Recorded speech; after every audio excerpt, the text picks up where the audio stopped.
Hello, everyone, and welcome back to this week's episode of the Powered by Football podcast. My name is Matthew Mallows, and this will be the final week that I'll be filling in for Jax Taylor.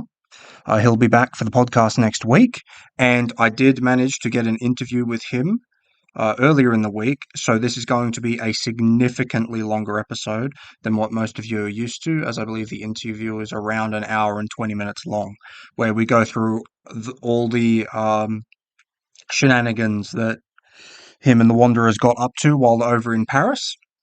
And that will be at the end of the episode. So until then, let's get into the games for the weekend. The first two games of the day saw the Western Sydney Wanderers take on Hills United. Uh, Wanderers were still quite under strength, as most of their team are still getting back into the country and various other things. So it was mostly a reserve grade squad that was fielded in the Premier League, and they did extremely well considering the circumstances. Um, with the first game, the reserve grade game, Hills United would punch out to a 2-0 lead at half time, with goals coming from Alyssa Galea and Lachlan Ninham.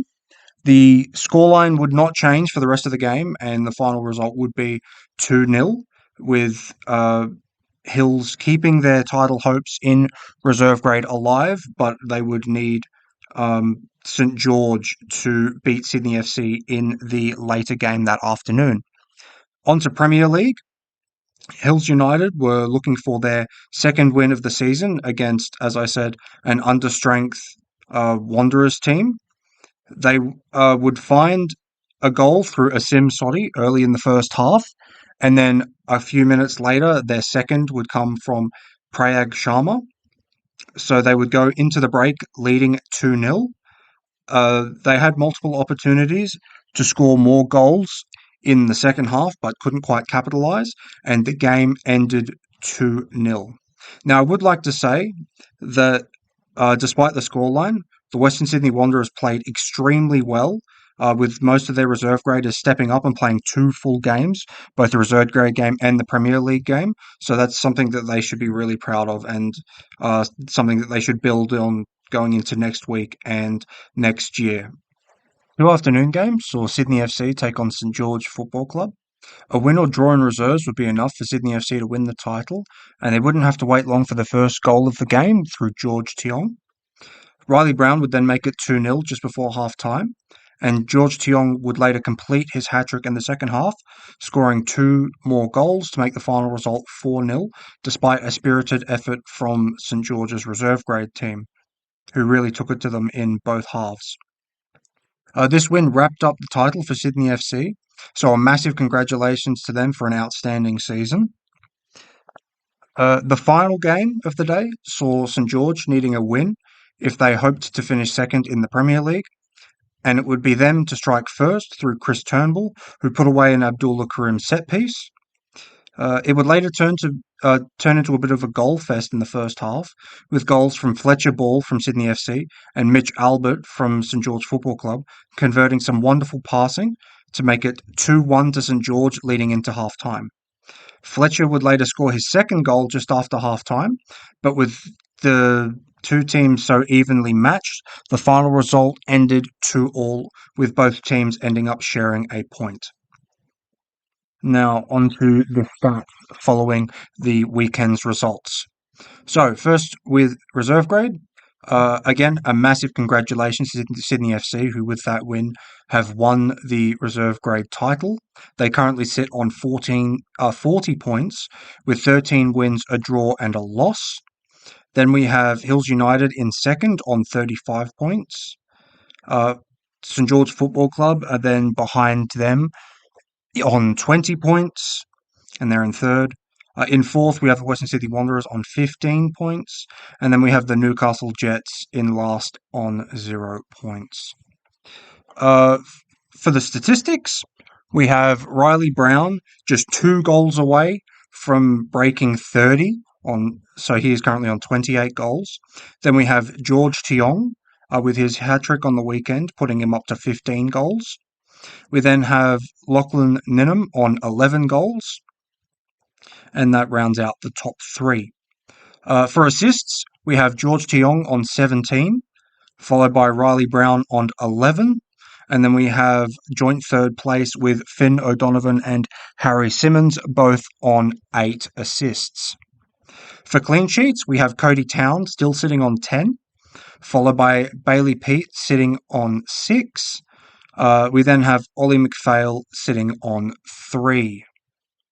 All right, so on to the Premier League stats. So the table, we have Newcastle Jets obviously still sitting in first place on 37 points. They had a bye on the weekend, so no points for them to pick up there. Then we have Sydney FC, who, with that win over St George Football Club, cements them into second spot on 27 points. We then have Football St George in third place on 26 points, followed by the Western Sydney Wanderers on 9 points, and Hills United with their second win on the week, second win of the season on the weekend, sitting on 8 points. Now, a win in the final game of the season for Hills United would see them jump out of last spot ahead of the Western Sydney Wanderers.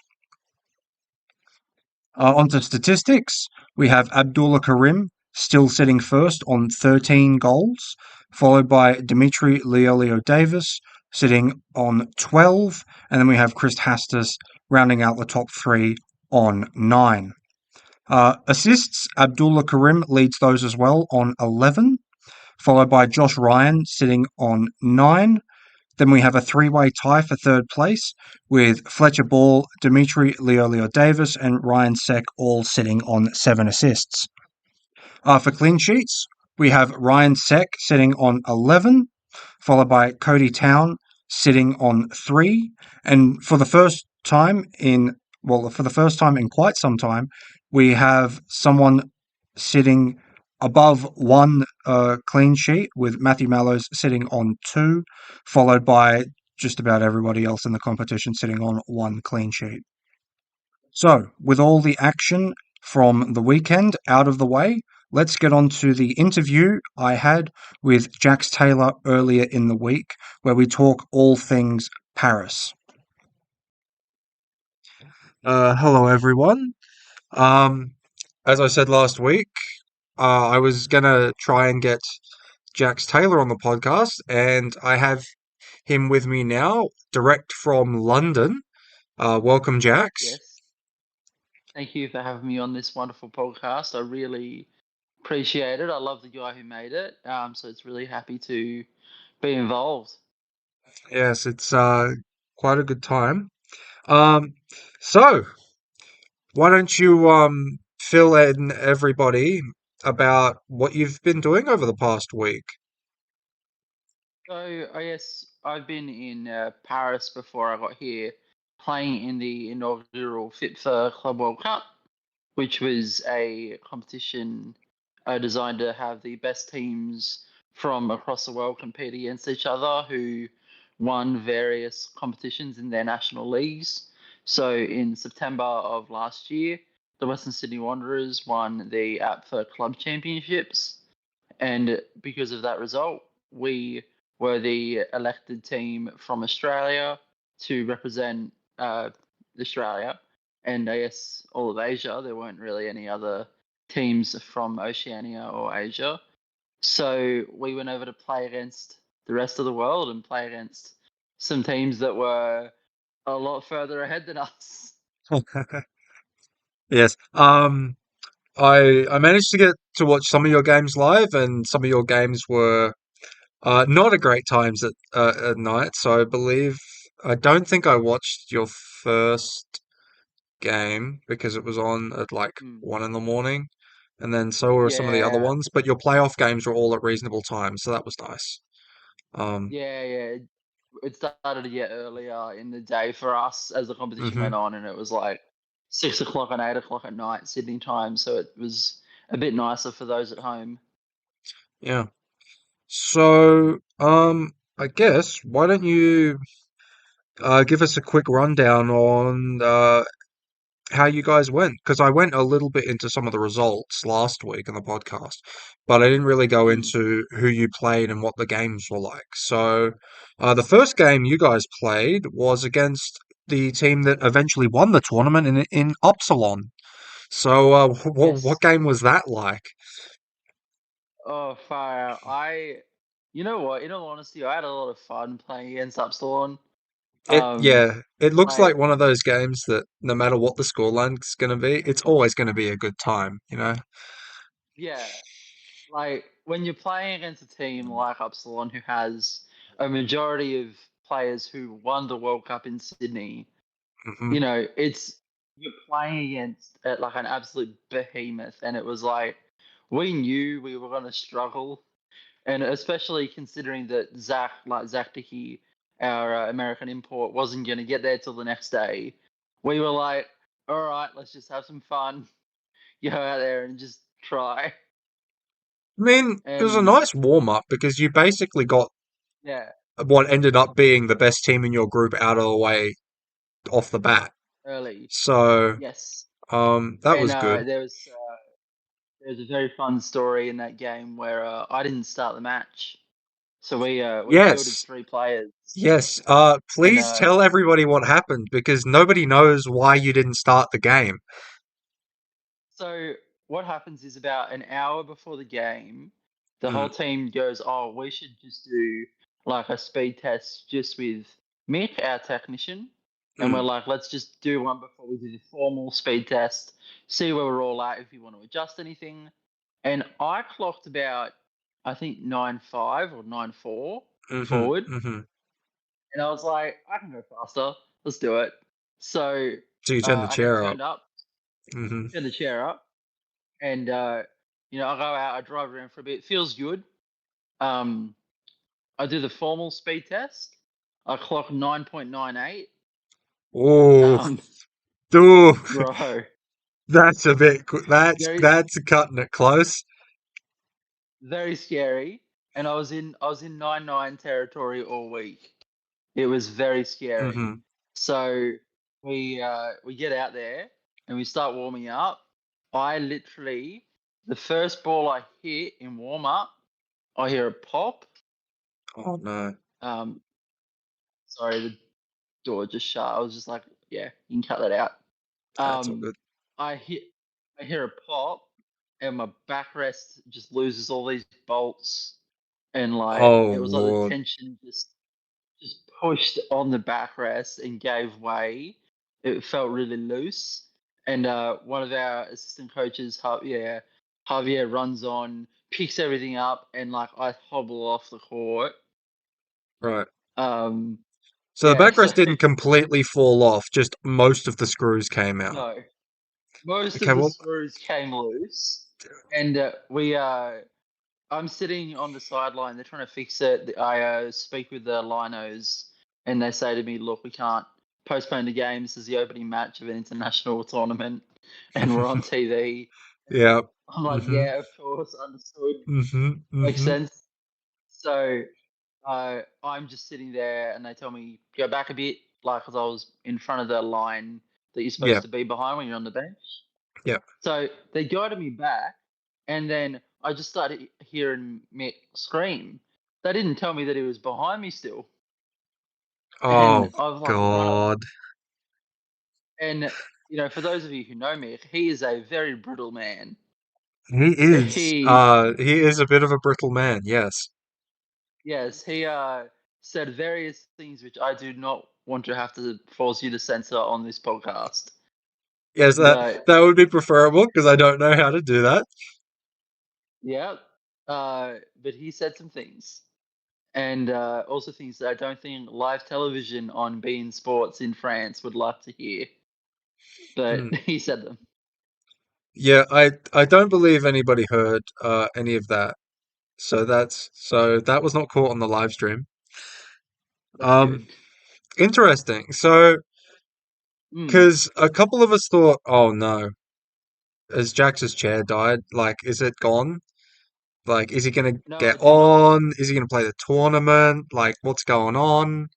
Um, I did not pull a Matt Mallows at the 2025 National Championships. look, no, that was the batteries. Okay, that wasn't too bad. I brought spares, so that was fine. Okay. Um, Yeah. But yeah, I was like, oh no. But then we saw you go on 5 minutes later, and it was fine. Um, Yeah, and you didn't yeah. have a clean We're already sheet to winning that defend by game. the time you went on. I believe it was already 2-0 or Yeah, something along yeah. those lines. It was So lucky we had the you didn't have the burden of protecting your clean sheet. Um, mm, so that was okay. So that's what happened. All right. yes. Mm-hmm. Right. And that game ended up what 7-0, I think, from Seven nil, memory. yeah. Yeah, yeah, yeah. And And then it's as much as it is a shame to lose by that result, I kind of wish I got to play against Momo. Like yeah, in you're that because Momo didn't play that game. Right, yeah. So he had a 2 game suspension. yeah. So for context, for those of you listening who don't know who Momo Gilami is, he's quite possibly one of, if not the best player in the world. Um, and He's he phenomenal. missed. Yeah, he is insane. Um, he missed the first two games of the tournament because he got a red card in the UEFA Power Chair Champions League final after full Mm. time. So which meant he missed the first two games. So it's a shame, but he ended up winning the tournament. So I don't think he'll care very much. Yeah, so that's really my biggest complaint of that whole game is that I didn't get the opportunity to play against him, being Mm. such a talented player.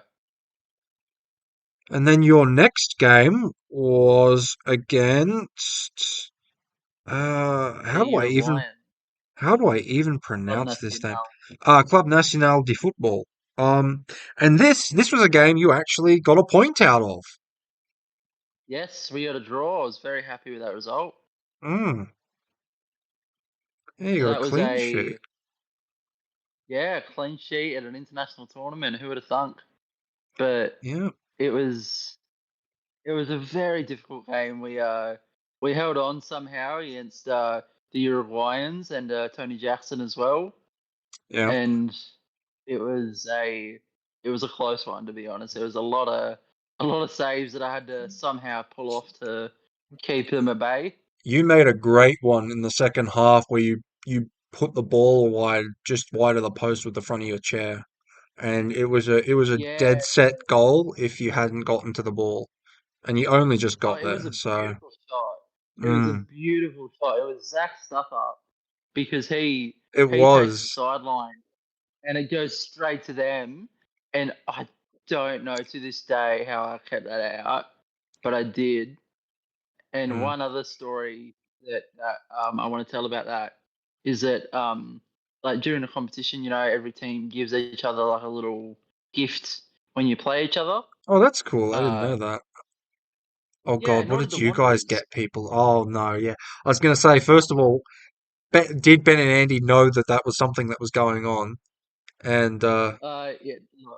uh, we we had a few like backup like training shirts and stuff that we ended up uh-huh. handing out. Okay, that's not So that was our awful. gifts.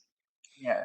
So we played 5 games and received 5 gifts, right? Mm-hmm. Yeah. And being 5 players in the team, the coaches decided to give the gift from each team to each player's best performance. So I now have a what are they called? Like those like sheath things, when they play like Champions League games in able-bodied football when they hold up the flag and it's got both teams on it and stuff. Oh yeah, yeah, yeah, yeah. Yeah, I've got just a Club Nacional flag now that I can hang up in my room. Yeah, no, okay, that's pretty cool. That's pretty cool. Yeah, Um, yeah. and then So yeah, so because I remember talking to Ben before you went over there that this was the game you'd circled in your pool where you thought you could get points. yeah, So, I mean, Ben was right, I guess. Um, just not yeah. often, It's but they're very good. They're a very good defensive unit, Club mm, mm. Nacional. They kept Upsilon to 5 instead of 7. Unfortunately, Yeah. we were watching that game with intent, hoping that they would concede at least 15 to put us comfortably in third, but they didn't. So we got fourth on goal difference. Yeah, I mentioned that previously, which was a real shame. Um, Hmm. and then your final pool game was against West Bromwich Albion, which you would have played some of those players before Jackson. Would I feel like both of us would Yes. have. Yeah. So I think when the draw happened, I was kind of hoping to get Aspire because I was like, I've played most of West Brom at this point at Yeah. Nationals, whereas I was like, I hadn't played any of Aspire, but we'll get to that later. Um, so we play West Brom, and they are, I think, seeing West Brom together as a unit rather than seeing, Chris Jordan on one team and Brad Bates on another. And It then yeah, really heavy as well. yeah, Really, it shows how strong of a team they are, and I think them, getting fourth, obviously they would have wanted more, but I think they're such a good team still, and they were really fun to play against, and we got unlucky. I think that 1-0 probably. There was one goal that I was like, you know what, fair enough, and yep. two, the penalty that I gave away, which I'm still a bit annoyed about because I'm not sure. If someone wants to let me know on the rules, I would love it. Uh, because So the what attacker was exactly? outside of the box. Sorry, what's that? Sorry. So the The contact attacker was itself. outside of the box. Hmm. Yeah, so the attacker was out of the box. I was in the box, and I gave a penalty. And I don't know. Is that a penalty, or is that It meant to dep be a free I, kick just outside? I think it depends on where the contact happens. So if you hit whoever, if the defender hits the attacker but the contact is outside the box, then fouls outside the box. Whereas if the Okay, contact so is inside the box, then that's a penalty. it's a fair penalty then. Okay, well that makes me feel a bit better that it Okay. was the right call at least. Mm, But yeah, and then the first goal we conceded was just me being a bit naive and leaving the post when I should have stayed. And I remember hmm the first thing I said as soon as we conceded that goal, I went to Zach. I went, "You've played how many games for us, and that's the first goal you've conceded with us." Like because we did not concede a goal the entirety of the nationals that he played with us, and then Really? the first game, yeah, that is a 100% true stat. We never conceded. Hmm. Um, Because I and remember then both your finals went to when penalties. yes, 0-all draws. Hmm. So I mean, unless you count the goals scored in the shootouts, obviously, but you know who who cares really? Don't think we'll count that. Um, yeah. So I that was the first thing I said to him. I was like, you know what, like that's pretty good that we got this far. To not do that, but it was definitely a learning experience playing against a team like that. Hmm. Um. Yeah. So those results left you last in your group on goal difference. Let Hmm. me just double check how much. Yeah. So you finished with a goal difference of -10, and Club Nacional de Football, which is the guys who pipped you out and finished third, had a goal difference of -6. Hmm. So I guess now on to the playoff games. So the first playoff game was do you want to explain what that was for? Just for the people that might have been a little bit confused by the playoff system? Oh yeah, so you mean us, who Yeah, also didn't really understand it until you the day didn't? of. We're like, okay, we're playing. We just gotta win it as we went, I guess. Uh, so the way it works is that fourth place in Group A would play third place in Group B. Winners of that would go into a sort of like knockoff grand final the day after, and the Mm, losers of that would go into the seventh place playoff. mhm, So uh, final day would then be seventh place playoff, fifth place, third place grand final. mm, So the game that we played, fourth versus third in the groups, was against Aspire, the team that I wanted to play from England originally, who are very strong, and I think they would be as disappointed as anyone to have not gotten into the top two of their group. Yeah, I think there's a lot of shocks there, but Tigres did very well. The Argentinians to beat them 1-0, and from who else but Zagarelli getting that goal. I really wanted to yeah. play him, to be completely honest, but alas, I did not get to play against him last week. I think I've got his signature on one of my World Cup shirts. Yes, he was amazing to watch. He was so fun, but yeah, Aspire. We played them again. So we played a friendly against them before the comp started because Oh, you played we some stayed in the friendlies. yeah we played a friendly against them. Yeah, just them, but we played like twice against them because of organizational issues. We Hmm. basically played 5 minutes of a friendly, and I want to say it was either Raidos or Tigres came out and were like, "Hey, we have the court now for training," Oh, and kicked us off. So we couldn't continue the game. But I will hmm. say I didn't concede in the 5 minutes I was out there against them in that Wow, that's friendly. that's a stat. Yeah, that's a stat. So we have that, and in the official game that we played against Aspire, you're going against some of the names you see on that England squad that Hmm. got so far in the World Cup A, in Sydney. yeah, a You've big one that's got well, the big ones that people probably would recognize is John Balding and Dan McClellan. yeah, those two both amazing people. Like we like got to know them a fair bit at during the comp. Obviously, I think I said before we're in the same hotel as them, so Nice. we yeah. So we got to see a lot of them to really like get to know them. Good group of people. Um, yeah, I got to know even Rosie. I don't know, her last name is evading me right now, but she was amazing Rosie too. Hodgson. Hodgson, yes, she was very fun. It was her birthday one of the days during the week, Oh, and we got nice. her to do a shoey. Oh Yeah, Lord. really. Uh, that I love would be. I Australia. was that was Andy and Ben's idea, I assume. Of course. Yep, there we go. Yeah, yeah. So we Yeah. play Aspire, and they are again. They're phenomenal again. Like we knew what we were up against again, and we were like, I think we both were like, they shouldn't be here.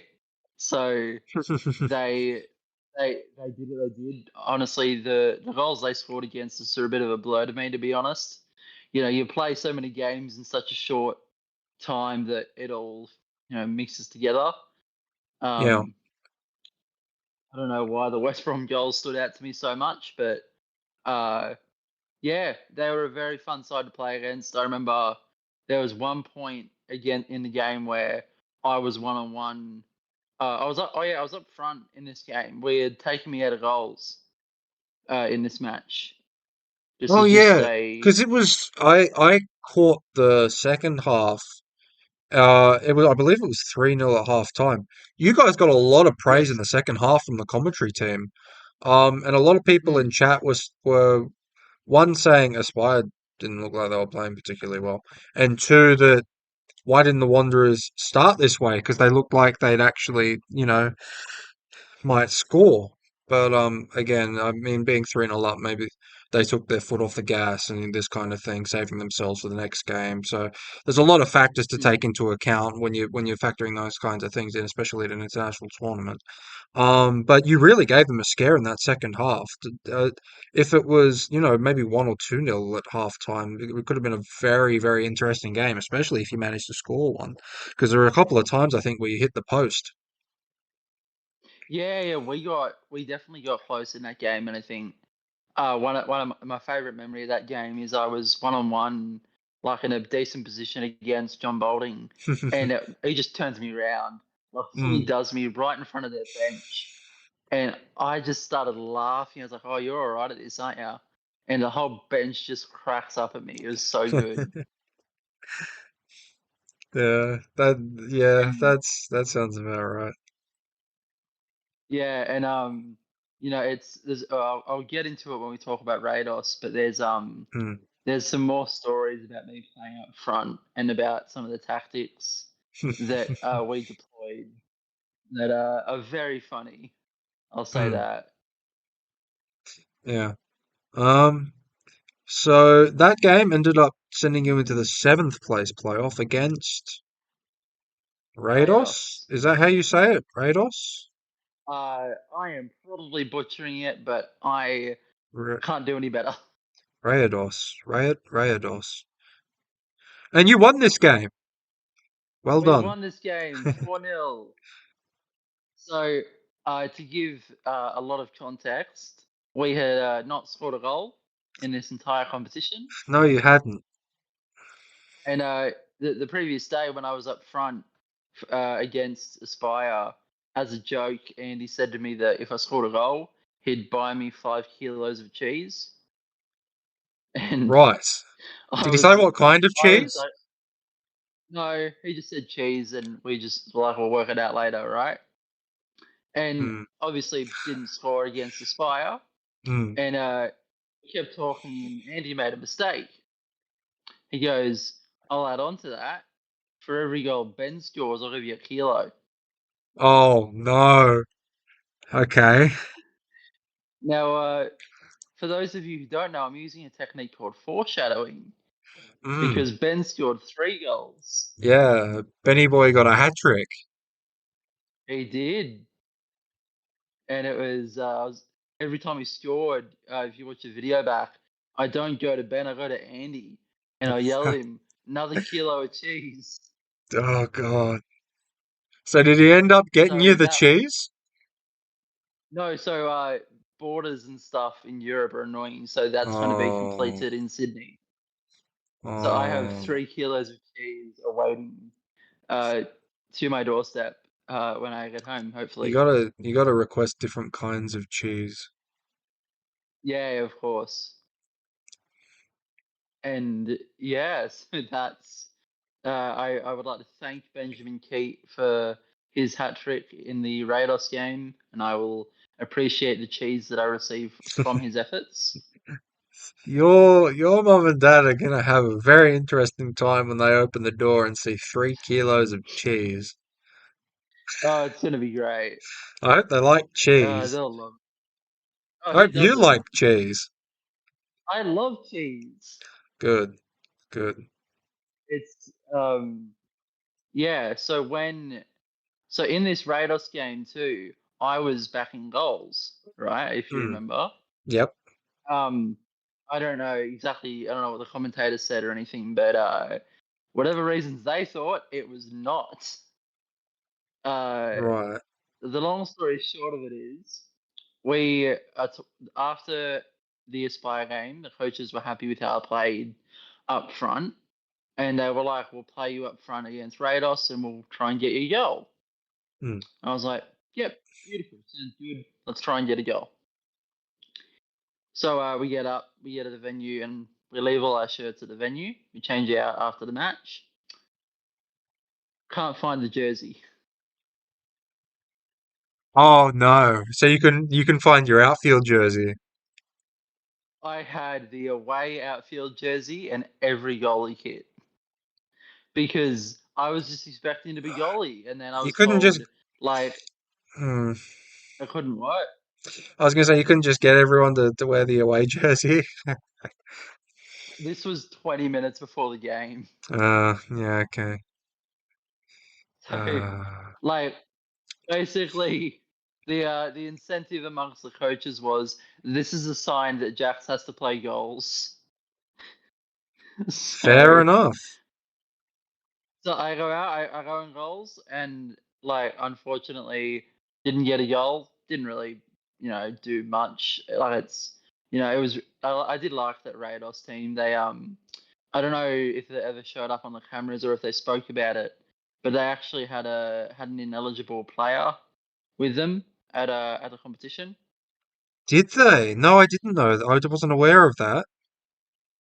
Yeah, so I actually can't remember his name for the life of me, but he was this little boy. He was like 12 years old, Number and he 29? came with maybe little kid, really Because cute kid. Yeah, that looks like him. Oh, actually, so why was he ineligible? I believe they didn't submit. Like this isn't like necessarily true. This is just what we believe is true. Hmm. We believe that they didn't do the proper paperwork for underage players and stuff, so he couldn't be Oh, classified. so it wasn't a classification thing. It was an age thing. Okay. Yeah, because like Hmm. if you remember when Ben McClellan played for England in Sydney, Hmm. and there was a whole thing of he's too young to play for England, whatever, and then he Yeah. ended up playing for them. Yeah, I think they And I got think it was a some. similar situation Yeah. to that. And I ended up just having after the match we went to the training court, like just you follow through, got speed tested, and then I saw him and I went up to him and we had a one-on-one, whatever. I just played around with him, just give him something to do. He was in his sports chair for every game, even though he couldn't play, which is really sweet. Um, Uh, so he but didn't play the whole tournament.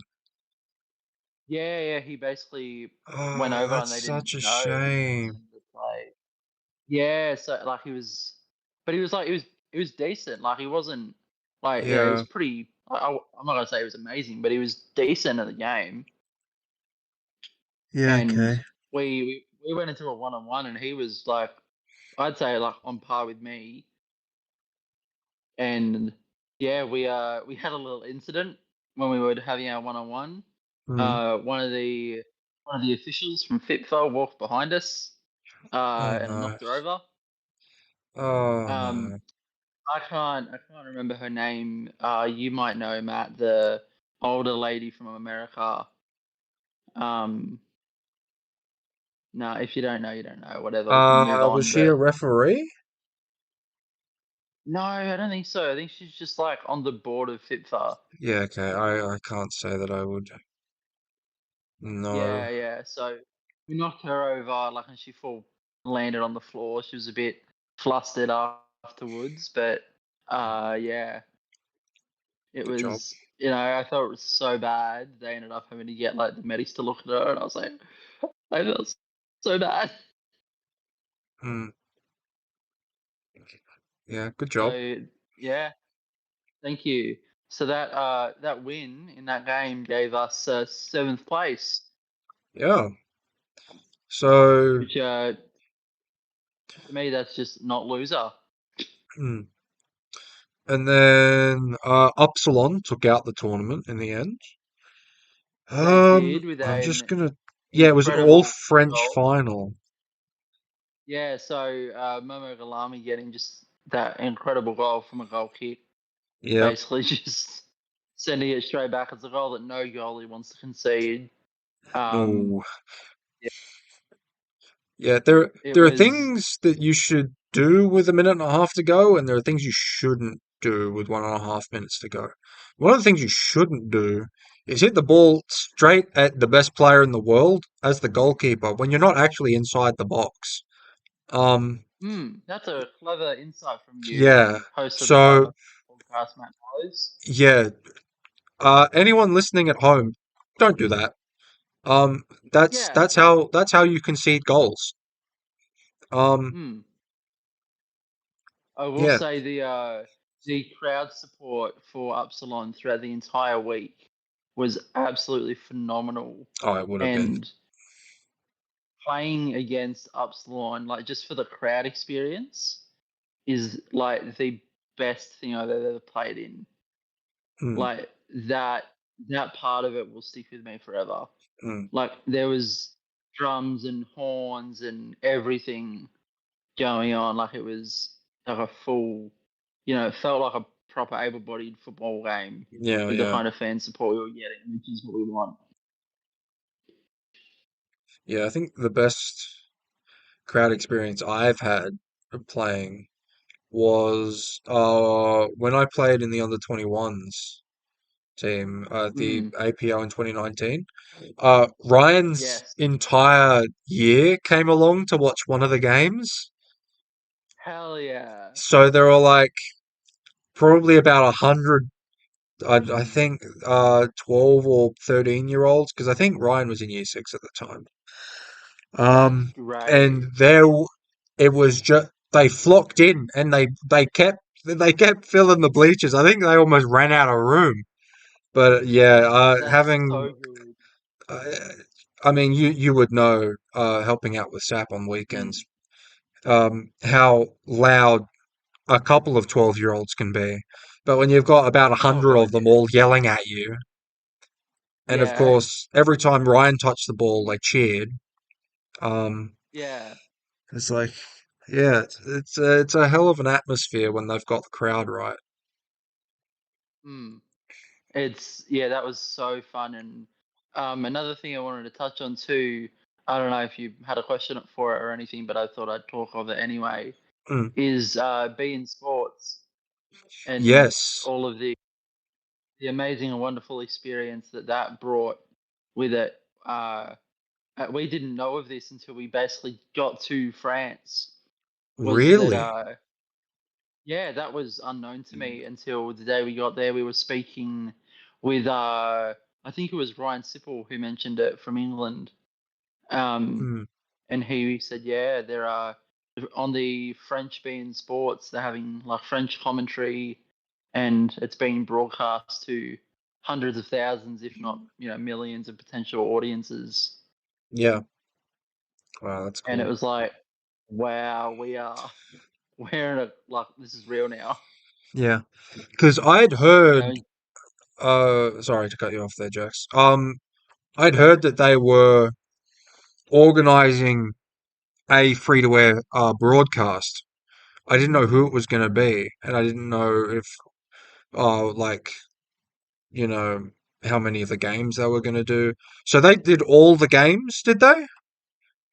all the games on beIN Sports in France. Wow, that's awesome. Yeah, it was an amazing experience, and even getting like the flares coming up or the pyrotechnics, sorry, like when you come out, um, getting that whole experience, doing the um, like the thing, like the what do you call it? Like where they say your name at the start of the game and stuff, and you're Mm, out there, mm, good luck to the refs and stuff. That's crazy. Like, um, another funny story too was in the opening ceremony. I don't know if you watched that, Matt. I did, I Was did. so you would have noticed that the Wanderers were out a bit early. Um, we got Yes. there earlier than the commentators expected or the announcers, whatever. So what happened was there's a guy, right, and his one job was Mm-hmm. to tell the captains of each team when it's their turn to start heading out. Yeah. And this guy told Ben to go about 15 seconds too early. Yeah, okay. So, Great. so I was second in line, so I was just like, I'm not gonna make Ben look stupid. I know it's too early, but I can't leave him. Like it's Mm-hmm. gonna look I worse. would have I So would have let him. I just left and went with him, and the whole team goes with, and we're all sitting there, and then the announcer's like, and the Western Sydney Wanderers. Yeah, okay. Yeah. Okay, so that explains that. It was, yeah, mm, it was very good, very funny.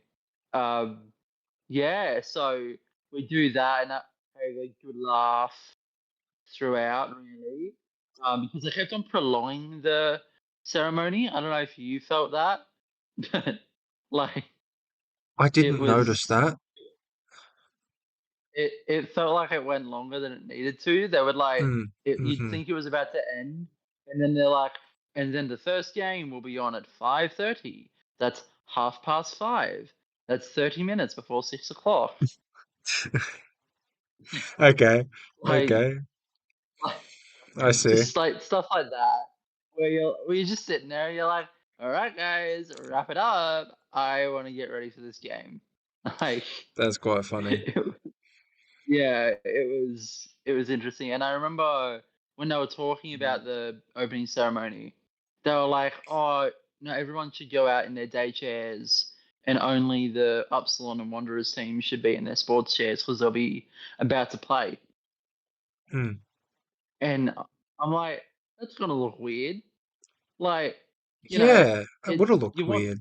like you want that unity of the whole comp coming out in their match gear, like and I'm glad that I don't know if everyone did, but I think most, if not all, Yeah, players were a out there majority in of players were Strike out there in Force. their strike forces. Yeah, which is like great because it looks so much more professional and so much more like. There was a quote I heard this week, and I can't remember who said it, but it's like the difference between an elite disability sport and some people in wheelchairs hitting a ball around. Yeah, And yeah, I know what you mean. like, yeah, so that was seeing that, like, and everyone out there, I'm like, okay, yeah, this is pretty sick. And getting the experience to play against you know like John Bolding, Dan McClellan, bloody a few of those other guys. I wish I got to play Zagarelli so bad. I wish I got to play Momo so bad, but you know like getting to play against those teams, Aspire, West Brom, like Upsilon, it was phenomenal stuff. Yeah. Um, so you weren't the only Aussies over there as well. We had some Hmm. Aussies doing some official work. So, Yes, Mark Simon Green was over there, yes, he was. refereeing. Was he was the only Aussie ref Yeah, over there that I saw, yes? yeah. He was the only Aussie over there. He was alright. He did lino for one or two of our games, but Mm. whenever we were on the sidelines watching a game, we were encouraging him where we could, having a good chat with him. He's always fun. Yeah. I thought he was probably one of the best refs at the tournament from what I was watching. The only other ref I really loved like playing with is oh my god, his name's left me, the English guy. Um Mm, okay. Crump, I the guy don't who did know. the final. The guy who Uh, refereed the final yeah, I'm not is sure. really like I thought he was quite good. Like he like as a guy and as a ref, I thought he did pretty decent throughout the week. He was quite good to play with. Yeah, nice, nice. Uh, yeah, so I heard that uh also I believe Sam was over there. Sam Jones was over Sam there was for over there. for doing classification. Yes. So, Yes, so that was a new experience for me to get classified. Uh, so that was interesting. P1 mm. baby. Um, a very funny story when we were doing that is they were doing the line of sight test where they figure out how much of the court you can Oh see, yeah, where how you much of turn the your head car. and yeah. For those of you who know me, I can't do that a lot, right? No, no. So I have 97 degrees of vision, um, So you have how which many is why degrees? I'm a lot 97. That's not bad. So which is why I'm better at goalie is because I can see more of the court, right? Mm, mm, But what happened is they test my left side.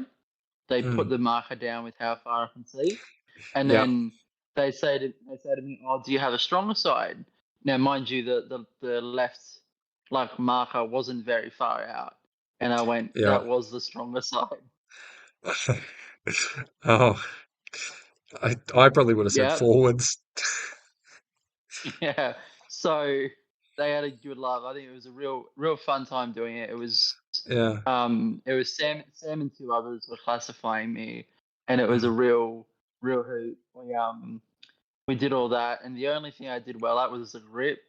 Everything else, they were like, "You're definitely a P1," and I was like, "Is there a P0?" There is not. There's not yet. So not yet. They haven't found anyone disabled enough. So Yeah, not yet. so we do that, and then I think after the West Brom game, we get word that the classifiers are trying some new like methods to try and Mm. uh, make classifying more like deep, more statistics based. so that they can be more definitive in future, right? And Right, okay. you know, yeah, they say to us if anyone's interested, they just want some test dummies to run that, right? So me, Ben, and Andy put our hands up Of course you to did. go do it. Yep. And Ben goes first and does a bunch of these like slalom driving style tests, and that goes well, and they time him, and then I step up, I do it, and they finish the time, and I say, "What was Ben's time?" And they go, "It's not a competition." I went, "Yes, it is. What was Ben's time?" And I kid you not, I beat Ben by 20 milliseconds. Right. Okay. Yeah. And every test I did, I beat him in. And every time I was slamming into Andy's chair and we were celebrating like no tomorrow. Right. So what you're That telling me was the is Ben is more disabled than you are. Is that what yes. I'm understanding? Okay. Yes, that is correct. Right. Interesting. Yep. Interesting. It sounds like a fun time. Oh, it was great. We were just having a good laugh after our game. Just, running around cones and trying to beat each other. It was great. And then they ran out of time, so Andy didn't get to do it. But I just know that I'm better than Ben. Yep. And Fantastic. we had our own locker rooms too at the Really? That's venue. cool. Yes, so that was my first experience of that. We get to the venue. Me and Ben headed down 2 days early just to scope it all out and Mm, whatever. And like we see the locker rooms, and it was like we had the small one. They gave us the smallest one because we had the smallest team. right. But Yeah, it okay. was it was very like sick just to have a whole like proper locker room to yourself. It was awesome. Um, and another tidbit which I think not a lot of people know was that the court was supposed to be lit up for the competition. Lit Like up. instead of having tape, yeah, they had lights instead of tape for the out and penalty box and everything. Interesting. Yeah, so when me and Ben rocked up, there were lights and it was beautiful, right?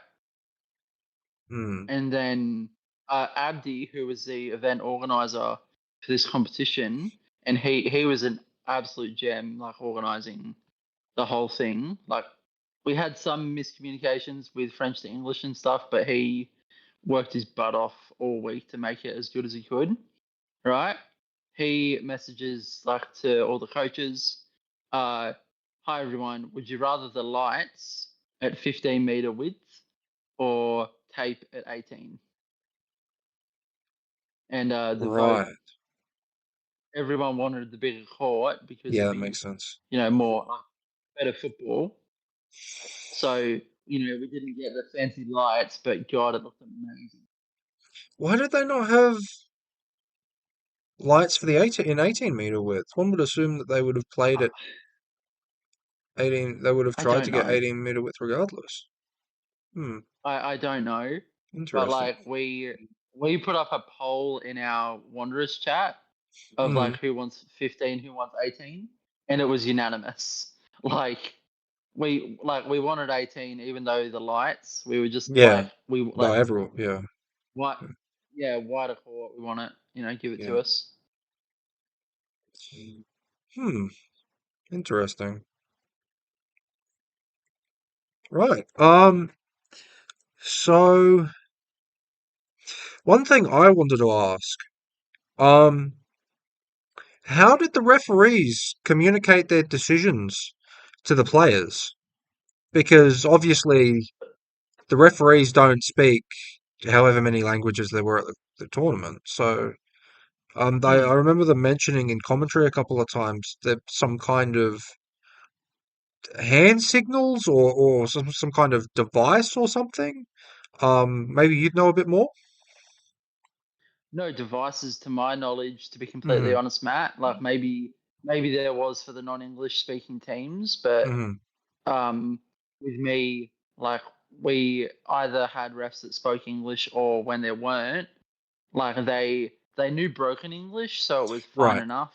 Yeah. And also like everyone knows that if you put your hand up with two fingers, it's a 2-on-1.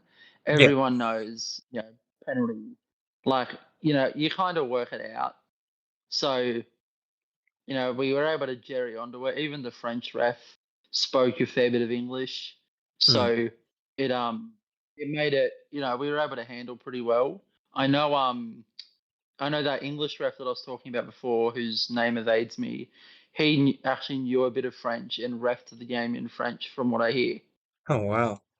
I guess you only need a couple of Because he, catchphrases like what 2-on-1 is and that kind of thing. yeah, because he was the lino for our game against Rados, Mm. and we were talking to him, we are like, oh, they're saving you for the big game, are they? And he's like, yeah, yeah, I'm gonna do it in French, and we're like, oh, good on you. So we were amping him up on it. I hope he did. I didn't speak to him afterwards, but yeah, he said he was planning on trying to ref as much of the game as possible in French.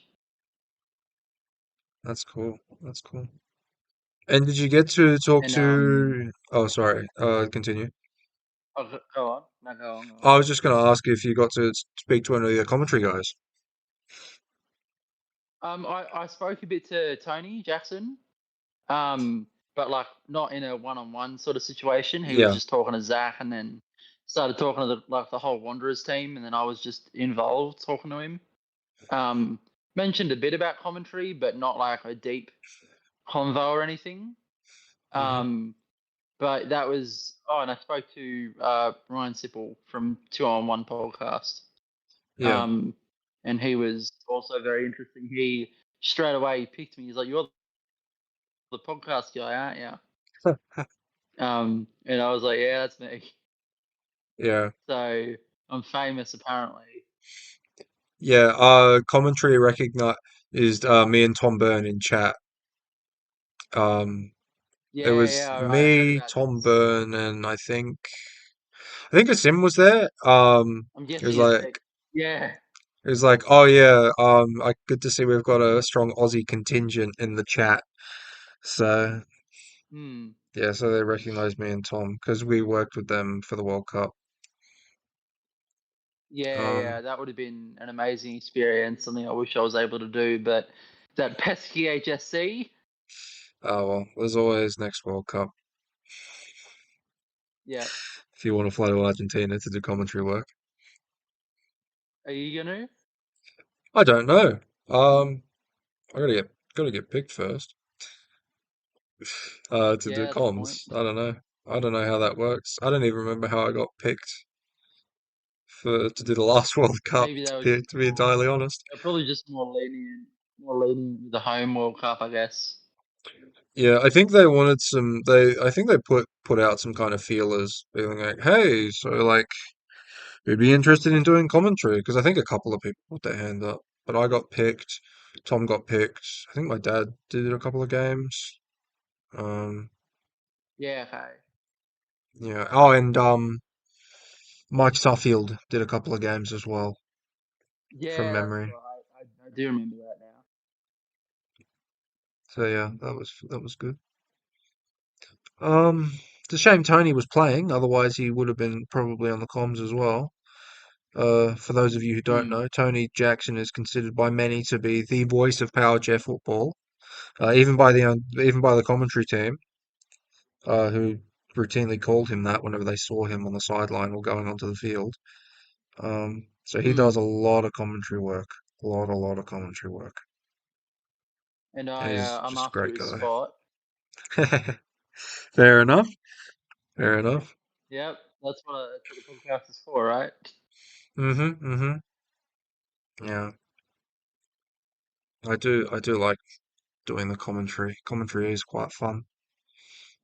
Um. Yeah, yeah. I felt a lot of improvement at nationals this year. I think Mm, it went quite well.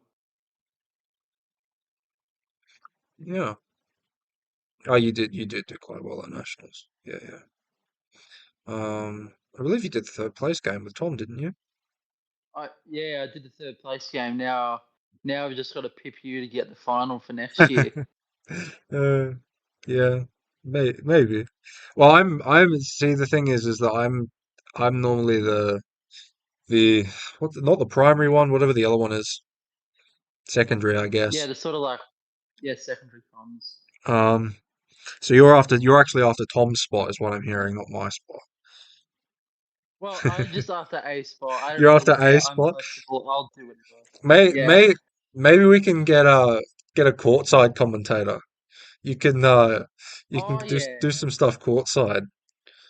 I don't know if that's going to be possible, but that would be cool. I doubt it. What's it like from 15 meters away on courtside? Oh, bit All I can breezy. think of is the Chris Kamara clip from like 20 years ago. There's been a red card, but for who, Chris Kamara? I don't know, I don't Jeff. know, Jeff. Has it? I don't Yeah, know, so Jeff. good. Uh, It's so good. I don't think that's 20 years old. And if it is 20 years old, Jesus, I'm old. Uh, Look, everything is old to me because I'm younger than you. Yeah, It's not just by like much. back then. Um, Yeah. so that pretty much wraps up everything I wanted to talk about. Is there anything you wanted to touch on before we finish up? I think just like I'll briefly just say like how amazing of an experience it was to be able to be involved. I want to just thank my team, my coaches, my fellow players to support me on this like experience and this journey. We had I think the whole team had so much fun playing against this kind of competition, and it went really really well. We took us a while. I flew direct. I went Sydney to Perth and then did the long haul, 17.5 hour flight Ooh, to Paris. Do not do that. don't do There's my that. PSA of the episode. If you are thinking about it, do not do that. So my question, and I guess this is probably because in case anyone else is thinking in future whether they want to do kind of trips like this, what is a 17 and a half hour trip like for someone in a sport in a chair? Because there's being in a chair and there's being in a chair, right? So like Hmm. I imagine you can't really um do any kind of pressure care, right?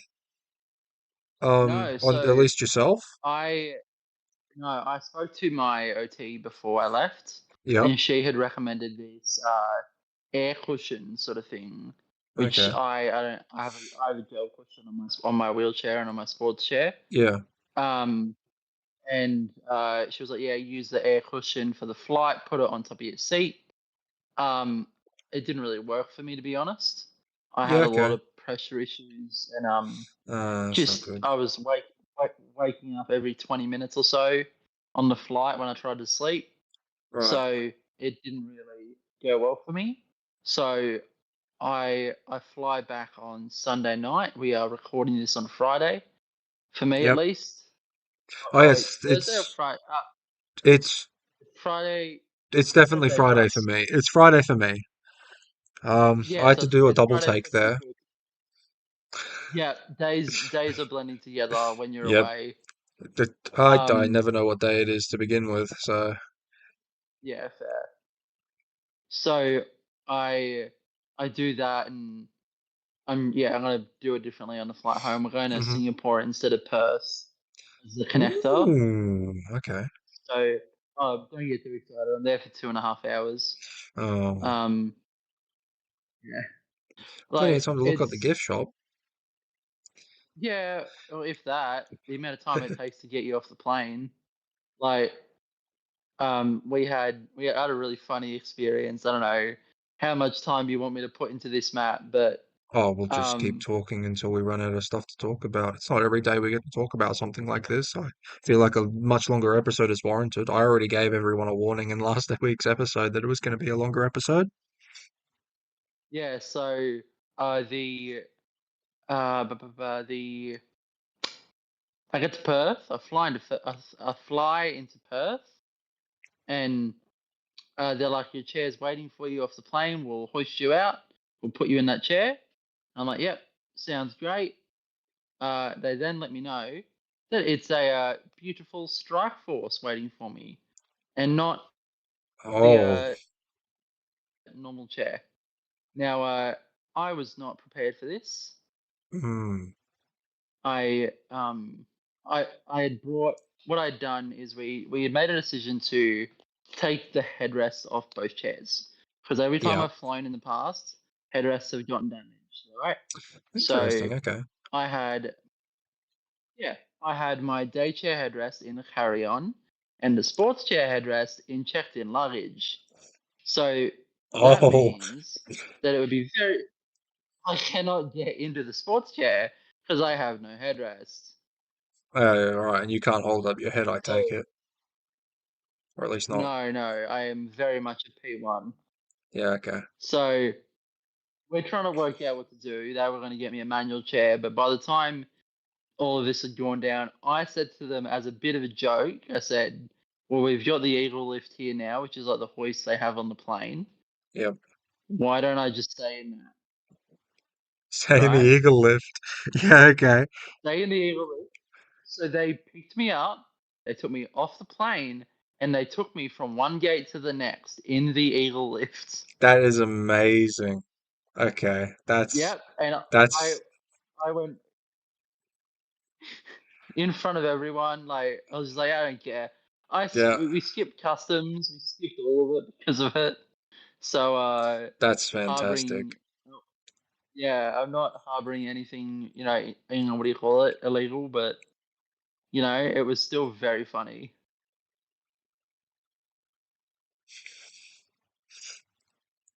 And like, so And did pardon? so did you fly economy? Yeah, oh God, yeah, I'm not that rich. Jesus Christ. Fair enough. Um, yeah. So Yeah, what because was? Oh I had to pay yeah. for my support workers' flight. So basically, I paid for. Let's just say I paid for one business class ticket, basically, but three economy instead. Right. Really? So NDIS didn't cover any of that because I mean, they're your No, carers. Like, did you get any yeah, kind you of would think, discounts but or I anything like don't. that? So Qantas do a carer concession card, They do, which gets yes. you 10% off yourself and a carer. Mm, So I think I saved a few $100 overall by doing that, like around mm, 500 mm. bucks maybe. Um, That's pretty good, all things considered. You know. yeah, that's I was pretty happy with that saving, but still paid way too much money. Yeah, I Um, mean, it's a once in a lifetime thing, right? yeah, absolutely. And we've gotten through so much, of even chair issues.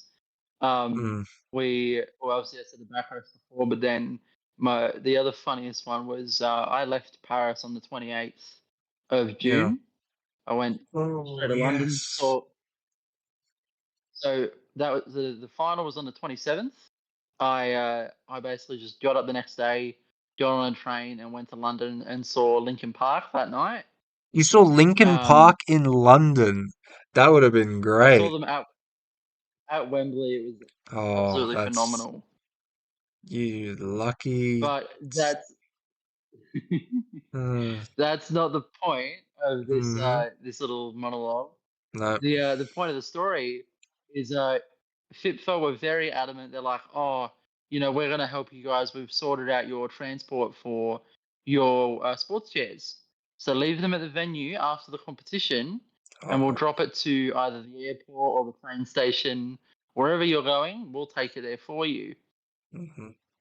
And I was like, yep, sounds good. So I'm supposed to go into the train station at 9 o'clock, and I keep waiting and waiting. Gets to 9:30, and a van shows up to drop some chairs off. Uh-huh. Uh, Jaxon Taylor's wheelchair was not one of them. Oh, Uh, no. so in there, they had gotten the days mixed up, and I had Ben, Andy, and Zach's chairs there instead of mine. Oh no. So Okay. we basically made the call, and I rang Ben and I went, just letting you know, I'm taking Zach's chair with me, and that we just have to go. So like, we got no choice. So Mm. what happened was the Eurostar won't let the sports chair on as luggage. It's too Yeah, heavy, that's what I was going right? to ask about. Yeah, so they Um, have a 30 kilo limit on their luggage, so they said we can't take this, right? So instead, I booked another wheelchair ticket. They didn't need proof of yeah, disability. yeah. You told me So, before you left that that was going to be something you'd have to do. so one of my support workers sat in Zach's chair and drove through the train station, right? Now, you'd think this would go smoothly. No one's gonna bat an eye.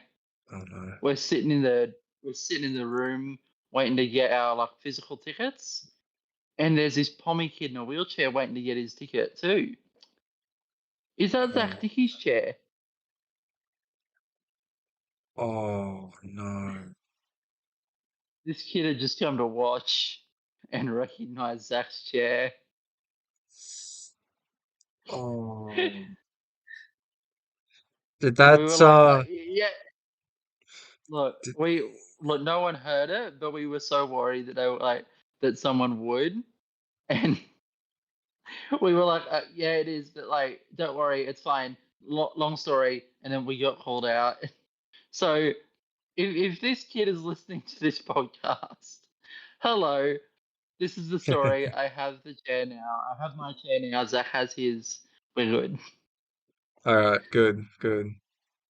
So Um, the next day, when Ben and Zach were coming over, they took my chair instead of Zach's. fair enough. Fair enough. Um, So yeah, we are all good. oh God. Look, as long as both your chairs make it back in the country, um, Yep, that would be nice. I think I heard a story I about would like that. one of the Kim's chairs not being on the right plane, so it just didn't show up for him to No, get off the plane into it. Um, at least I believe it was one of man. the Kims. Uh, Dimitri will probably be someone to ask about that. Um, Yeah, God, nothing can ever go smoothly. No, no, it can never go smoothly, can it? Oh Lord. no. So that was probably the last fun adventure we had with regards to the Club World Cup itself. Mm. So that's basically about it. Or we had the dinner on the last night, like for Oh the yeah, who got like for the MVP? end of Chris Jordan. Did he? Yeah, he got Oh, MVP. I would have had Um, Zagarelli for all money, but oh well. yeah, well they got third, which was like massive for them. I was really happy for them. Um, Oh, yeah, but like I just love it. But you've heard me this whole podcast. I'm a Zagarelli's bit of a bootlicker for him, but he's a great bloke. Um, yeah. yeah. Uh, But the we Argentinians are going to be the ones to watch at the next they're World Cup. scary. Yeah, they will Uh, be. They've like seen him get third. It's such good development, but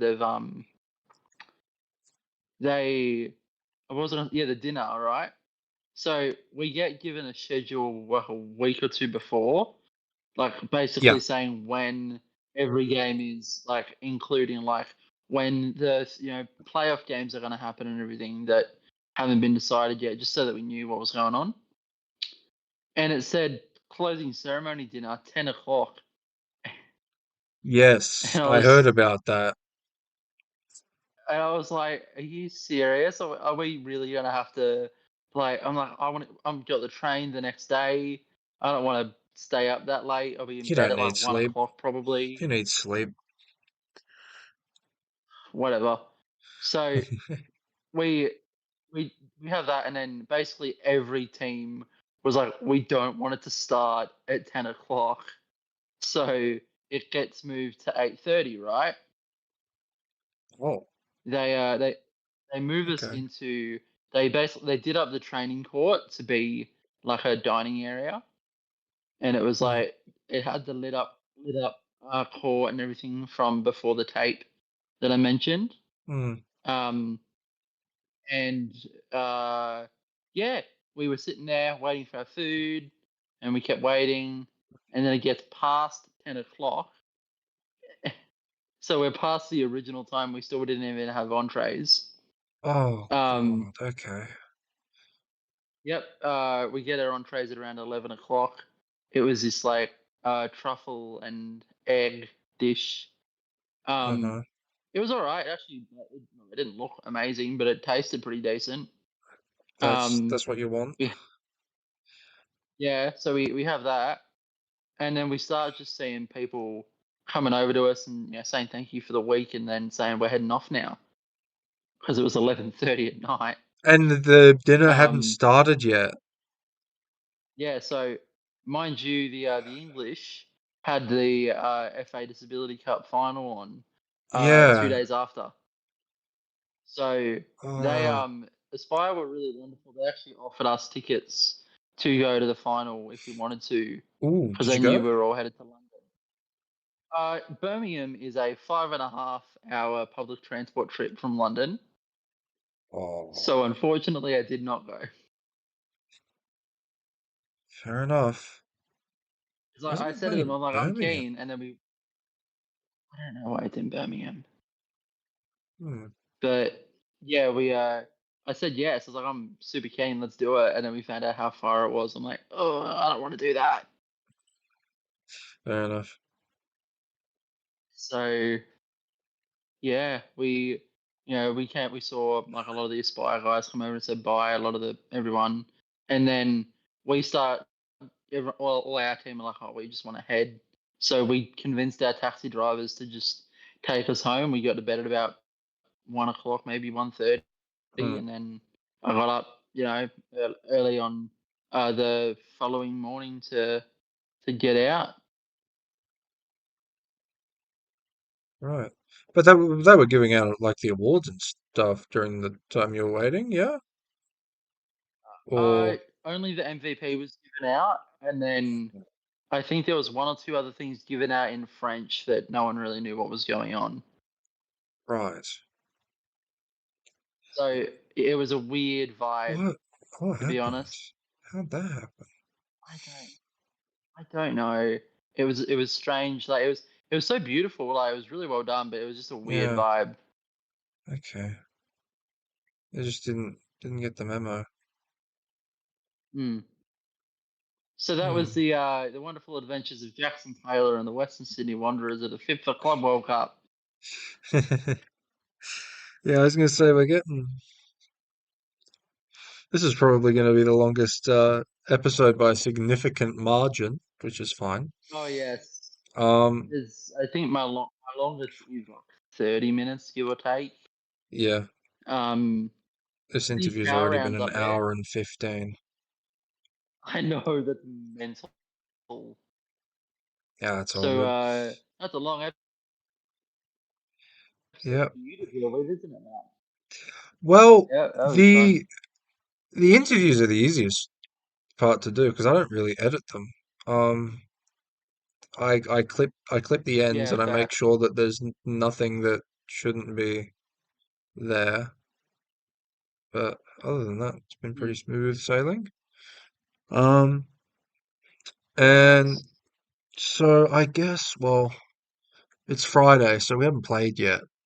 Um, Mm. but you will be back doing the podcast for the last game of the year, maybe? I don't remember. The last week of the season, I'll Last be week, back. last week of the season, yeah. Yeah. Well, I get back this Tuesday. Yeah, so I'll be Yeah. back for 1 week and then we'll be off. And then what the rest of the year holds, we'll find out soon. Yeah, yeah. Well, until then, well, why don't you sign off this episode, Jax, considering you're the guest here. Oh, and the guest. Oh, I really don't get to do that a lot all that I often. yeah, may as well let you get Yeah, to experience it. thank you. Yeah, thank you so much for listening to this incredibly long ramble between myself and secondary host Matt Mallows, the host of the Power by Football podcast. Um, yeah, let's get into the end of the show now. Oh wait, Yeah. do you do the end card? Like the Um. yeah, let's get into the show. Yeah. Well, thanks everyone for listening, and we'll see you guys. I will see you guys next week.